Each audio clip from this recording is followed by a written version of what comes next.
السلام عليكم، ان شاء الله راكم كامل بخير. جبت لكم اليوم وصفة شوربة فريك، كنتو طلبتوها بزاف مني ولحقوني دي ميساج بزاف على الانستغرام. اليوم جيت نوفي الطلب تاعكم. الا راكي جديده معايا ديري لي جيم وديري لي ابوني فعلي الجرس باش يلحقك كل جديد، وسجلوها عندكم راكم راح تحتاجوها رمضان ان شاء الله. قبل ما نبداو الوصفه نصلوا ونسلموا على الحبيب المصطفى عليه الصلاه والسلام. هنا نحكموا الطنجرة تاعنا ولا القدرة تاع الفخار تاعنا، نديرو فيها الغنمي، وإلا عندك كاركاس تاع الدجاج تقدري ديري غير الدجاج ولا كاش جناحتين راح تجيك بزاف بنينه. سورتو بالعقده لا راح نديروها حبه بصل تكون كبيره هكذا، ونديرو الحشيش، نقطعو شويه حشيش والنعناع، ونزيدو ملعقه ونص تاع السمن. كيما على بالنا الشوربه ما تندرش بالزيت، الاصل تاعها تندر غير بالسمن. زدنا 2 ملعقة كبار تاع طماطم مصبره، ولي زيبيس ولا التوابل، عندنا راس الحانوت، القرفه، فلفل الكحل، توابل تاع الشوربه وفلفل اكري هكذا. اللي حبت دير فلفل الحار تقدر دير، انا استغنيت على الفلفل الحار باسكو انا حندير راس حار هكذا. كنت حنخليها تقلى، ومن بعد هنا نسيت الملح، راح نزيد لها الملح، نحطوها تتقلى على نار قليله باش تتجمر بيان. وهنا نجو نمرقوها، هنا ما نمرقوش على خطره، نمرقوها 2 خطرات، نمرقوها كشويه، دوك نزيد لها غير شويه هكذا،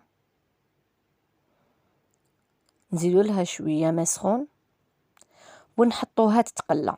كي نحطوها تتقلى غير نشوفوها بقبقت شويه غلات شويه نعاودو نحوها. هاي لك هنا بعد ما غلات لي شويه حطيت هذيك العقده اللي كنت درتها في الفيديو اللي فات معاكم، وهنا نزيد نجي نمرق على خطا. معناتها ان شاء الله تكون فهمتوني، معناتها ماناش راح نمرقوا على خطره. كي نشوفوا البصل تاعنا دبال نمرقوا شويه، نزيدو نخلوها تبقبق، نرموا لها العقده، نزيدو نخلوها تبقبق، ومن بعد باش نجو نمرقوا على جهه بالماء سخون هكذا. هنا نزيد نرجعها للنار ونخليها تغلي هكا. بعد ما غلات لي نرمو الخضره تاعنا، حبه طوماطيش تكون طايبه، انا درت نص تاع خضره، نص حبه زروديه ونص حبه قرعه يعني كورجيت. البطاطا استغنيت عليها، ما حبيتهاش الشوربه تاعي تجيني بزاف ثقيله باسكو نحب نديرها بالفريك، كيما على بالكم الفريك راح يتقل الشوربه. بعد ما طابت لي هذيك الخضره كنت نحيتها، راح لي هذاك المقطع كنت نحيتها باش رحيتها بالبغا ميكسر، وهنا جيت درت لها الفريك اللي كنت شللته شعل من الخضره وخليته يتشمخ حتى يتنفخ لنا. هنا زدت لها شويه حشيش وانا حين نرجعوها للنار باش ما يطيب لنا هذاك الفريك. وهنا كيما قلت لكم بعد ما رحيت الخضره تاعي جيت انا نرجعها للشوربه. كيما على بالنا الشوربه ماناش راح نكثروا لها الخضره بزاف، ما نديرولهاش كيما انا شتوناني درت كميه صغيره تاع شوربه، ما درت تاع عائله كبيره، معناتها درت نص حبه تاع خضره، ماناش راح نديروها حريره. ان شاء الله تكونوا فهمتوني.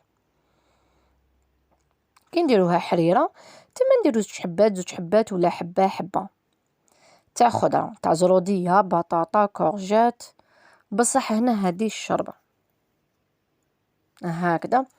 بعد ما درنا كامل هذيك الخضره اللي رحيناها بغا ميكسر، راح نرجعوا الشوربه تاعنا فوق النار ونخلوها تزيد تتجمر غير بالعقل.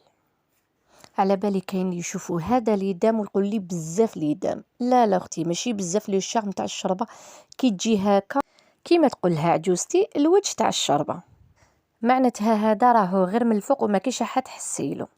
هذه يوم تجميع واحد كلا عندي الشوربه يقول لي مدي لي لا ريسيت تاعك. وهاد الشوربه جبتها لكل مبتدئه تخاف دير الشوربه ولا راهي جديده في المطبخ، ونقولها ديريها وعينيك مامضين، جبتها لك باسهل طريقه. ان شاء الله يكون عجبكم الفيديو تاعي تاع اليوم، ما تنسونيش البنات دعواتكم، تلاقوا في فيديو جديد، نقول لكم سلام.